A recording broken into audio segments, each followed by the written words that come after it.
قربانی اللہ تبارک و تعالی کا وہ حکم ہے کہ جو تمام ملل سماویہ کے اندر رہا ہے۔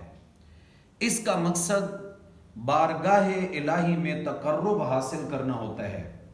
حضرت آدم علیہ نبینا علیہ الصلاۃ والسلام کے دور سے بنی آدم میں یہ دستور شروع ہوا۔ حضرت عبداللہ بن عباس رضی اللہ تعالی عنہما سے ایک روایت ہے کہ اس وقت فقراء نہیں ملتے تھے کہ جن کو صدقہ دیا جائے۔ جس شخص کی قربانی قبول ہوتی تھی اس قربانی کو آسمان سے آگ اٹھا کر لے جاتی تھی، اور اگر قربانی قبول نہ ہوتی تو وہ قربانی یوں ہی پڑی رہتی تھی۔ حضرت آدم علیہ السلام کی اولاد میں سے حابیل اور قابیل دو بیٹے بھی تھے۔ حابیل نے اللہ تبارک و تعالی کی بارگاہ میں بڑے بڑے سینگوں والا اور موٹی موٹی آنکھوں والا سفید رنگ کا ایک مینڈا بڑے ہی اخلاص کے ساتھ قربان کیا، جو بارگاہ خداوندی میں قبول و منظور ہوا۔ دوسری طرف قابیل نے بھی ایک قربانی بادل ناخواستہ پیش کی۔ اس کی صورت یہ تھی کہ کھیتی کا ایک ناکارہ اور گلا سڑا ایک گٹھا قربان کیا جسے آگ نے نہ کھایا اور یوں ہی وہ مردود پڑا رہا۔ دراصل قابیل کی نیت میں اخلاص نہیں تھا۔ معلوم ہوا کہ قربانی کے لیے اخلاص نیت شرط ہے۔ پھر جد الانبیاء حضرت ابراہیم علیہ السلام کا دور آیا تو ان کو حکم خداوندی ہوا کہ وہ اپنے اکلوتے بیٹے حضرت اسماعیل علیہ السلام کو ذبح کریں۔ چنانچہ ان دونوں باپ بیٹا نے خدا تعالیٰ کے حکم کے سامنے سر تسلیم خم کیا۔ حضرت ابراہیم علیہ السلام اپنے پیارے اور اکلوتے بیٹے کو ذبح کرنے کے لیے اور حضرت اسماعیل علیہ السلام حکم خداوندی کو بجا لاتے ہوئے ذبح ہونے کے لیے تیار ہو گئے۔ حضرت ابراہیم علیہ السلام نے حضرت اسماعیل علیہ السلام کو زمین پر لٹا کر ان کے گلے پر خلوص نیت کے ساتھ چھری چلائی، لیکن حکم خداوندی سے چھری نے کام نہ کیا۔ اللہ تبارک و تعالی نے فرمایا، اے ابراہیم، یہ جبرائیل امین ایک جنت سے دمبا لے کر آئے ہیں، اس کے اوپر آپ چھری چلا دیں، قیامت تک کے لیے میں آپ کی قربانی والی سنت کو جاری کر دوں گا۔ اس کے بعد نبی پاک صلی اللہ علیہ وسلم 10 سال تک مدینہ منورہ میں رہائش پذیر رہے۔ ہر سال نبی پاک صلی اللہ علیہ وسلم قربانی کرتے رہے۔ آقا علیہ السلام نے فرمایا، قربانی کے دنوں میں فرض نمازوں کے سوا کوئی عمل اللہ تبارک و تعالیٰ کی بارگاہ میں اتنا مقبول نہیں ہے جتنا قربانی والا عمل ہے۔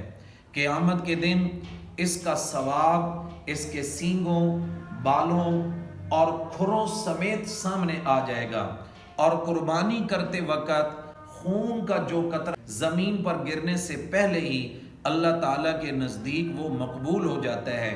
آقا علیہ السلام نے فرمایا، اس لیے تم خوش دلی کے ساتھ قربانیاں کیا کرو۔ اس لیے علماء نے فرمایا کہ قربانی کے دنوں میں جانور کا ذبح کرنا ہی فضیلت کی چیز ہے۔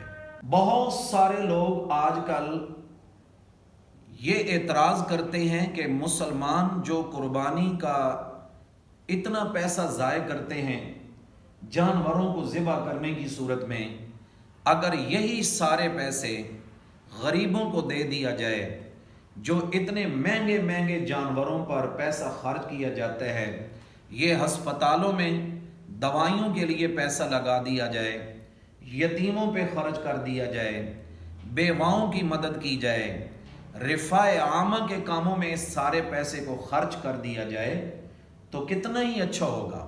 ان تمام لوگوں کی خدمت میں یہ بات عرض ہے کہ دیکھیں، سارے اعمال شرعیہ کا مقصود تقوی ہے۔ مثلا نماز میں عاجزی اور انکساری کی صورت میں تقوی حاصل ہوتا ہے، روزے میں تزکیہ نفس کی صورت میں تقوی حاصل ہوتا ہے، جہاد میں شجاعت کی صورت میں، اور قربانی میں جان ساری کی صورت میں تقوی حاصل ہوتا ہے۔ اگر آپ نے قربانی کے بجائے نماز پڑھ لی تو نماز سے عاجزی اور بندگی کا تقوی تو ملا، مگر قربانی کی صورت میں حاصل ہونے والا تقوی نہ ملا۔ اگر کوئی شخص قربانی نہ کرے اور صدقہ دے دے تو قیامت کے دن اسے صدقے کا ثواب تو مل جائے گا، مگر قربانی کا مطالبہ یوں ہی باقی رہے گا کہ آپ نے قربانی کیوں نہ کی۔ سامعین محترم، اس کی مثال یوں سمجھیں کہ اگر ایک شخص نے ایک آدمی کو ملازم رکھا جس کے ذمے یہ کام لگایا کہ آپ نے ہمارے لیے کھانا بنانا ہے اور کھانا کھلانا بھی ہے۔ اب اس نوکر نے یہ کیا کہ کھانا تو نہیں پکایا مگر سارے گھر کو صاف کر کے آئینہ بنا دیا، ہر چیز بڑے کرینے کے ساتھ رکھ دی، جھاڑو بھی دیا، فرش بھی دھویا، گھر کو بالکل صاف ستھرا کیا، جالے بھی صاف کیے۔ آپ یقیناً اس کی یہ صفائی دیکھ کر خوش تو ہوں گے، لیکن جب آپ کھانے کے ٹائم میں اسے پوچھیں گے کہ آپ نے کھانا بنایا ہے اور وہ آگے سے کہہ دے کہ نہیں میں نے کھانا تو نہیں بنایا لیکن گھر کو میں نے اتنا چمکا دیا ہے، تو ظاہر بات ہے اس کا مالک یہ کہے گا کہ پہلے آپ وہ کام کرتے جو آپ کے ذمے ہم نے لگا رکھا تھا۔ اسی طرح صدقہ، خیرات، عبادات نافلہ تو ہیں لیکن قربانی واجب ہے۔ صدقہ کر دینے سے قربانی کا مطالبہ قیامت کے دن اللہ تبارک و تعالیٰ کریں گے کہ آپ نے صدقہ تو کر دیا جو کہ تیرے لیے نفل تھا، لیکن قربانی جو میں نے تیرے اوپر واجب کی تھی وہ تم نے کیوں نہ کی۔ دوسری بات یہ ہے سامعین محترم کہ ہر کام کے لیے اسلام کے گلے پر چھری کیوں چلائی جاتی ہے؟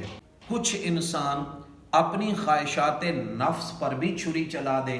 مثال کے طور پر سینما ہے، اس کے دیکھنے میں کتنے پیسے خرچ ہوتے ہیں، اسی طرح شراب ہے، بھنگ ہے، حقہ نوشی ہے، نشہ آور ٹیکے ہیں، جوا ہے، چکلے ہیں، کتوں کی ریس ہے، رنگ رانگ ہے، ناچ گانا ہے، بے شمار فضول خرچیوں کی مثالیں پیش کی جا سکتی ہیں۔ اگر یہ تمام فضول خرچیاں بند کر دی جائیں تو تھوڑے ہی عرصے میں ہمارا ملک خوشحال ہو جائے گا۔ کیا یہ سارا نزلہ اسلامی احکام پر ہی گرنا چاہیے؟ جبکہ کتنی سخت وعید ہے قربانی نہ کرنے کی۔ آقا علیہ الصلوۃ والسلام نے فرمایا من وجد ساعة لأن يضحي فلم يضحي فلا يحضر مصلانا، کہ جو شخص قربانی کی طاقت رکھنے کے باوجود قربانی نہ کرے وہ عید والے دن ہماری عیدگاہ کے قریب بھی نہ آئے۔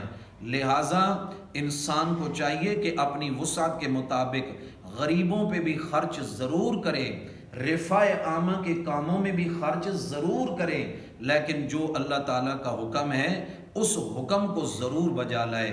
اللہ ہمیں حکم ربانی پر عمل کرنے کی توفیق عطا فرمائے۔